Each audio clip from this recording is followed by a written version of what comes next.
Fake ఎక్స్‌పీరియన్స్‌లే గాదు, fake డిగ్రీలు. ఏం జరుగుతుందంటే, చాలామంది అసల ఈ ఫేక్ ఎక్స్‌పీరియన్స్‌లయినా గాని, ఫేక్ డిగ్రీలైనా గాని, ఒక పాయింట్ దగ్గర అందరూ ప్రాబ్లమ్ ఒస్తుంది.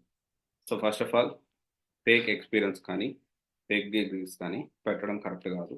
Legally not correct. డెఫినైట్‌లీ చాలామంది అడుగుతుంటారు. కమెంట్స్‌లో అడుగుతుంటారు. సార్ ఫేక్ డిగ్రీ ఉంది. పెట్టి వెళ్ళొచ్చా? చాలా పెద్ద క్రైమ్ అది. ఫేక్ ఎక్స్‌పీరియన్స్ విషయంలో కొంతవరకు కన్సిడర్ మహా అయితే ఒక చీటింగ్ కేస్ వస్తదేమో గానీ, ఫేక్ డిగ్రీలయితే మాత్రం చాలా ప్రాబ్లమాటిక్ అయిపోతుంది. ఒకవేళ అలాంటి ఆలోచనలుంటే ఫస్ట్ ఆఫ్ ఆల్ మానుకోండి. లేదు ఆల్రెడీ దీనికి సంబంధించిన సిట్యుయేషన్స్, ప్రాబ్లమ్స్ ఫేస్ చేస్తుంటే ఎలా బయటపడాలో చెప్తాను మీకు. అక్కడ ఒక పెద్ద పాయింట్ ఎక్కడంటే, ఇది ఫ్రెషర్స్‌కి గూడా అప్లికబుల్ అవుతుంది. వీళ్ళందరికీ అతి పెద్ద ప్రాబ్లమ్ ఉద్యోగం అసల ఇంటర్వ్యూస్ ఈళ్ళందరికీ ఇంటర్వ్యూస్ ఫెయిల్ అవ్వడానికి మెయిన్ రీజన్ ఏంటి అంటే రెజ్యూమ్. అదేంటండి దీనికి దానికి సంబంధం ఏముంది? ఫేక్ ఎక్స్‌పీరియన్స్ అయితే ఎక్స్‌పీరియన్స్ డాక్యుమెంట్స్ లేకపోతే ఇది ఇది అనొచ్చు.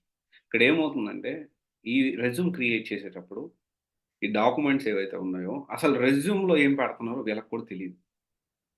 ఏం చేస్తారంటే, ఆన్‌లైన్‌లో ఏదో ఒక రెజ్యూమ్ తీసుకుంటారు. ఏదో ఒకటి చేసి డైరెక్ట్‌గా ఆ రెజ్యూమ్‌ని డైరెక్ట్ పెట్టడం. ఇంటర్‌వ్యూస్ పిలిపించినప్పుడు, ఆ రెజ్యూమ్‌లో ఏం పెట్టారో కూడా తెలియకుండా ఇంటర్‌వ్యూస్ అనేవి మాట్లాడుతున్నారు.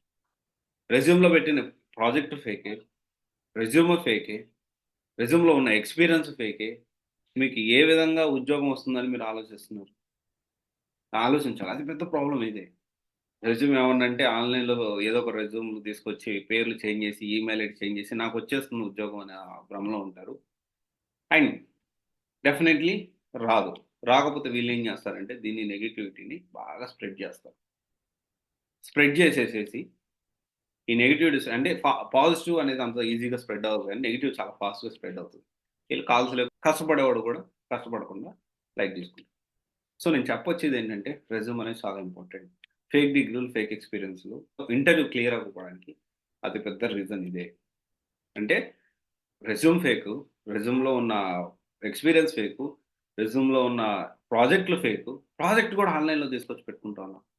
సో, జావా మీద, పైథాన్ మీద, డెవాప్స్ మీద, ఏడబ్ల్యూఎస్ మీద, సేల్స్‌ఫోర్స్ మీద, డెల్ భూమి మీద, ఇలా పవర్ బిఐ మీద, ఎస్‌క్యూఎల్ మీద, టెస్టింగ్ మీద వీటన్నిటి మీద జెన్యూన్‌గా ప్రాజెక్ట్‌లనేవి ప్లాన్ చేస్తున్నాము. ఒకవేళ ఇంట్రెస్ట్ ఉంటే మీరు ప్లాన్ చేసుకోండి. చాలా యూజ్‌ఫుల్ అవుతుంది మీకు ఎక్స్‌పీరియన్స్ పెట్టాలి అనుకున్నప్పుడు. ఒకవేళ లేదు అన్నా మీకు తెలిసినోళ్ళ ద్వారా అయినా గానీ, మీరు దీని గురించి జెన్యూన్ ప్రాజెక్ట్స్ అనేవి పెట్టొచ్చు. ఎలా ఏంటి అనేది you can attend for counselling. ఒకసారి ఆలోచించండి. Thank you. This is Raj signing off. Civil secretary private limited. One stop solution for all job oriented courses. Thank you.